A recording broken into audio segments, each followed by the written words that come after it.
Welcome to Biggest Spoilars, the destination for exclusive spoilers, latest updates.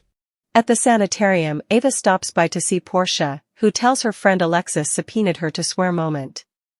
Ava advises her not to horrify, as all Nina told Sonny was that she had a motive and had no evidence of anything. She tells Portia to say as little as possible when she's put on the stand, whose secrets come out in court. In court, Justine tells Dante that Alexis has called Portia to swear, and she wonders if it has anything to do with Curtis. In the seating area, Curtis exchanges with Trina and Kai, who continue to put up a front that Trina is there to support Kai. Brooke Lynn and Chase arrive as he's taking the stage, and he seems irritated that Dante is then moment. Brooke Lynn asks him to choose his words wisely on the stage. Drew, Alexis, and Willow confer, and Alexis plans to prove that the PCPD arrested the wrong person. Chase is called to the stage, and Alexis asks him about his relationship with Willow. He goes on to admit he'd enterprises about Willow getting the main suspect, raised them, but the department did nothing. He also began his own private disquisition, believing Willow is innocent grounded on her character, the lack of substantiation, and the substantiation against the other suspects. Alexis asks how numerous suspects the PCPD had originally. Chase answers 8, 2 had questionable defenses, and numerous have strong motives. Alexis asks for his take on Willow's arrest. Chase says he believes Willow was precociously arrested, and other suspects weren't examined. He brings up Curtis' arrest, without naming Curtis, saying he was released, but not because the substantiation against him was rebutted. He believes this trial is a confinement of justice. Justine objects that the PCPD aren't on trial. Alexis asks why Chase believes Willow is innocent.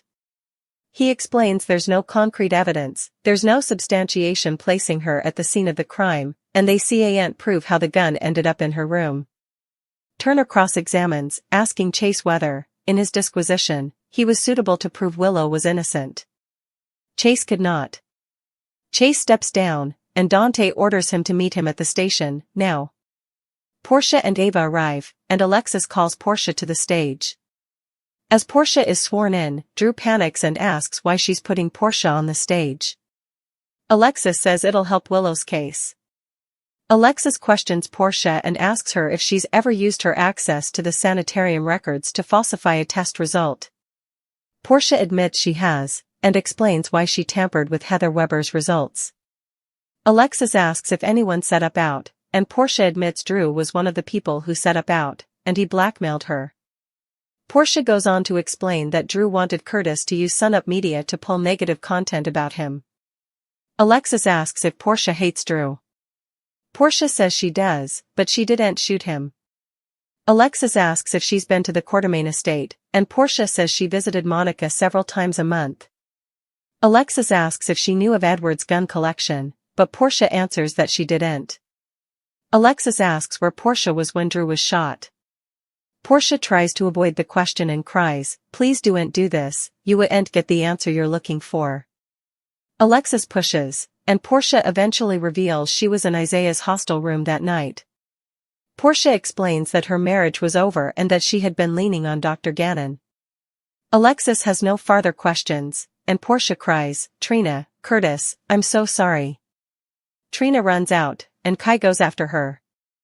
Justine says she's satisfied with Dr. Robinson's evidence and has no farther questions. Curtis looks at his woman and shakes his head. Outside the courtroom, Trina reflections to Kai that her mama betrayed her pater, proving again that she's nothing but a fabricator. Portia shows up, and Trina tells her mama to save it, as she doesn't want her lame reason. Curtis also appears and asks Kai to take Trina home, and so they leave. Curtis also asks Portia if the baby is his or Isaiah's. Back in court, Alexis wants to call her coming substantiation, but the judge decides to adjourn until after the new year. Drew snaps at Alexis, "That was a disaster." As Justine heads out, she lets Drew know that someone will be in touch about the highway robbery allegations. Happy leaves. Drew tells Alexis this is her fault, but she says he shouldn't have blackmailed Portia. Drew says she ruined Portia's life. Alexis tells him not to act like he gives a damn about Portia. Drew snaps that she can forget about spending time with Scout over the leaves while she figures out how to turn this mess around. Tracy and Martin bicker as usual. Laura, who is serving up some 80s glam and hair, meets Martin at the Metro Court for lunch after she has just finished shopping. He's surprised to learn she got him commodity. She explains she's angry how he treated Tracy, but he's her family, and she loves him. Laura invites him to her place for Christmas dinner across the way. Tracy dines with Michael, who appreciates her covering for him in court. He thinks they can both relax now, but Tracy doesn't like that Alexis could call her back. Michael still feels she's in the clear. After their lunch concludes, Tracy heads over to Martin and Laura's table. She congratulates Laura on her election and the trait of Sonny's peers. Tracy also brings up what Martin did to her, and Laura pushes him to apologize to Tracy. Martin gives her an impassive reason, saying he was wrong and that Monica merited better. Tracy says if he were really sorry, Martin would stand up to his master and get the Quartermaine heritages back. Martin says he'd nothing to do with what Drew did, and he doubts Drew will change his mind about them. Tracy orders him to try, so he storms off to find Drew, substantially to get down from Tracy. Meanwhile, Brooke Lynn finds Michael settling the check for his mess, and she reflections to him about what Chase said on the stage, which has put his career at risk. How important trouble is Chase in? At the station, Dante demands that Chase explain himself and what he said on the stage. Chase says he told the verity, but Dante says he undermined the department and jeopardized the trial. Dante says he spoiled the emblem he's wearing, and perhaps he shouldn't be wearing it. Chase says the same about Dante. Chase says Willow wasn't going to get a fair shake by Dante or the department, and Dante purposefully steered the disquisition down from Michael. Dante snaps that Chase is out of line, but Chase says he has constantly concentrated on Willow, and they didn't completely probe Curtis. Dante says the business videotape footage was so ruinous, tell him that he didn't tamper with that substantiation. In the show's final moments. At the Metro Court, Laura tells Tracy that she disapproves of what Martin has done to her. She asks how effects got so unattractive between Martin and Tracy. Tracy doesn't flash back and hopes he has eventually learned his assignment. Brooke Lynn continues to vent to Michael about Chase. Michael tells her not to let Willow ruin effects between her and Chase. Too late. Especially given the way Willow was looking at Chase when he was attesting on her behalf. At the station, Chase says he formerly told Dante that he didn't tamper with the footage. Dante says internal affairs will have to talk to him about his disquisition, and he suspends Chase. Chase hands over his emblem and gun, and storms out. In Kai's auto, Trina cries that she was so focused on her pater. And Jordan that she no way allowed. Her mama would be the one to cheat. Also she realizes her mama could be pregnant with Isaiah's baby. Outside the courtroom, Portia admits to Curtis that she doesn't know who the father of the baby is. Curtis doesn't see her coming back from this with Trina, and to leave their son alone until she decides to reach out. Portia cries she's sorry about this. Curtis believes her, but he also doesn't give a damn. He walks off. Portia collapses in gashes, and Ava shows up to support her.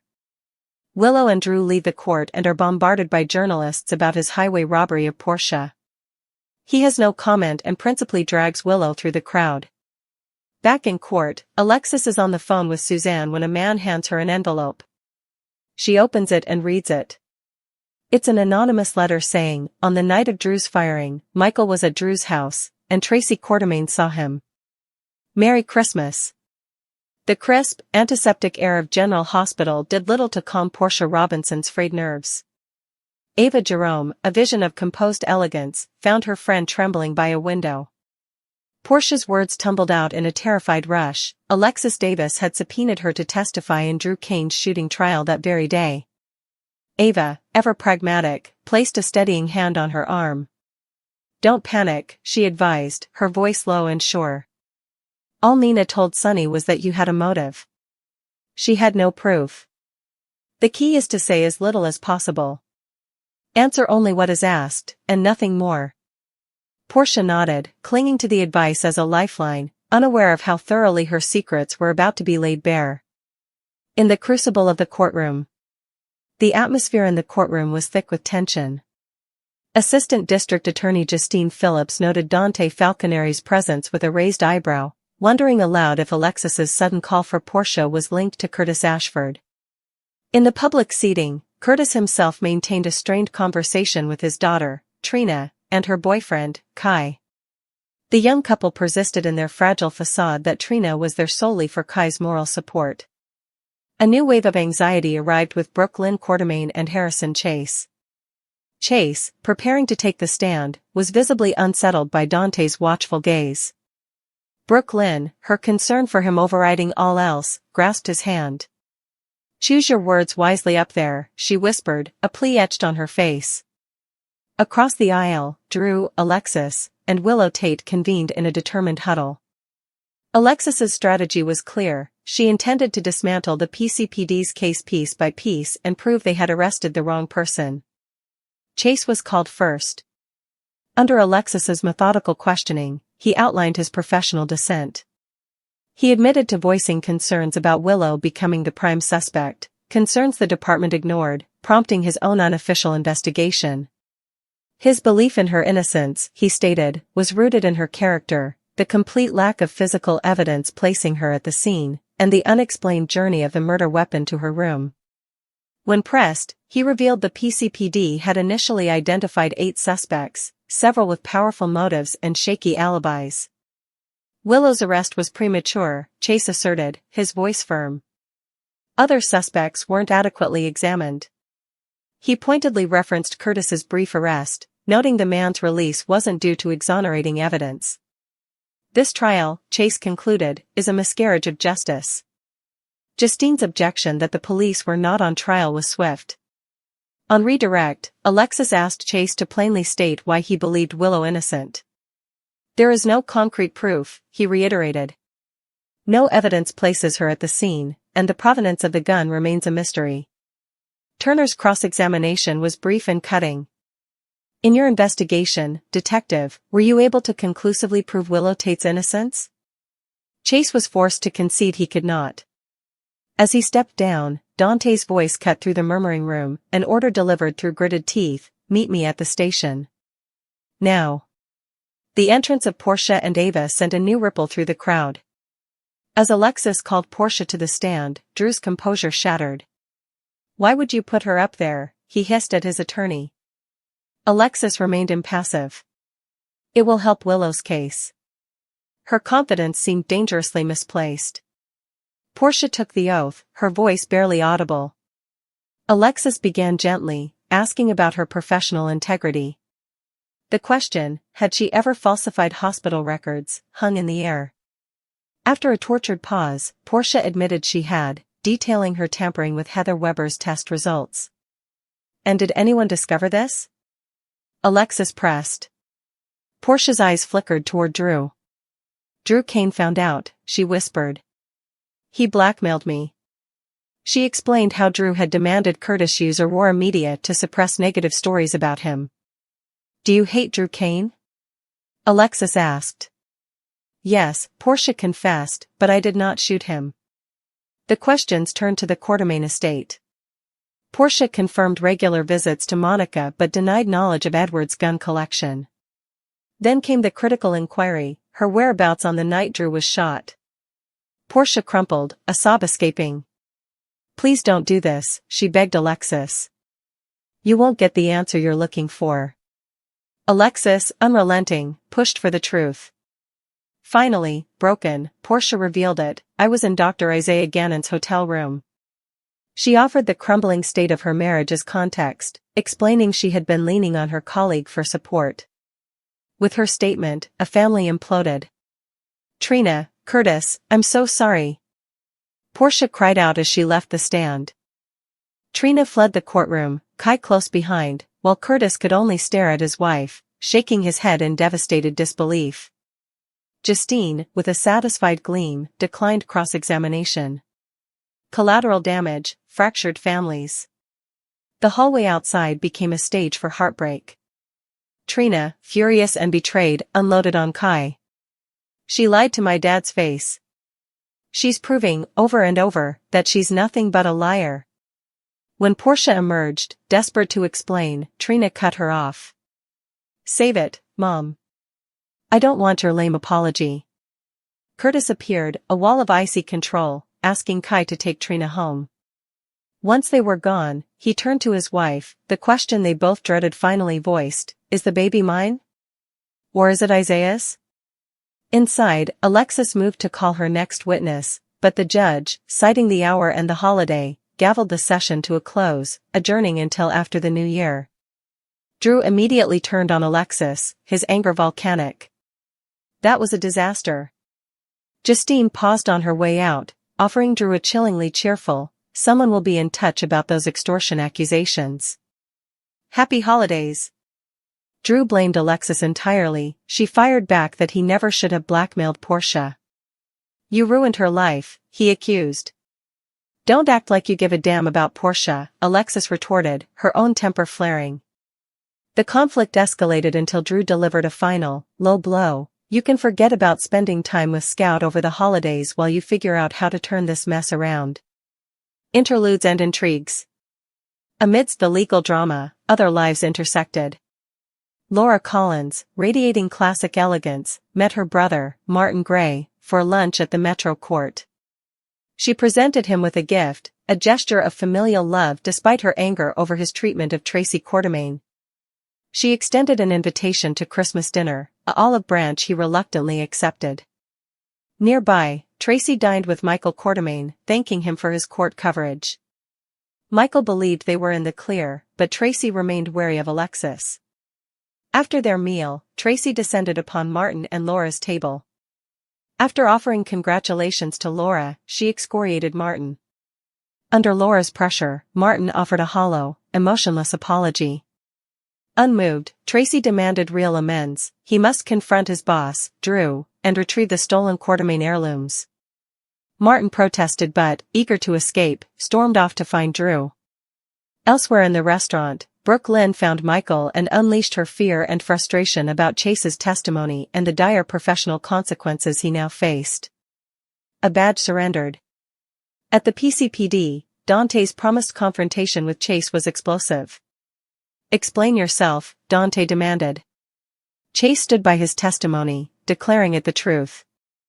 "You undermined the department and jeopardized the trial." Dante shot back. "You've tarnished the badge you're wearing. Maybe you shouldn't be wearing it." The accusation hung between them. "I could say the same about you," Chase countered, his own resentment boiling over.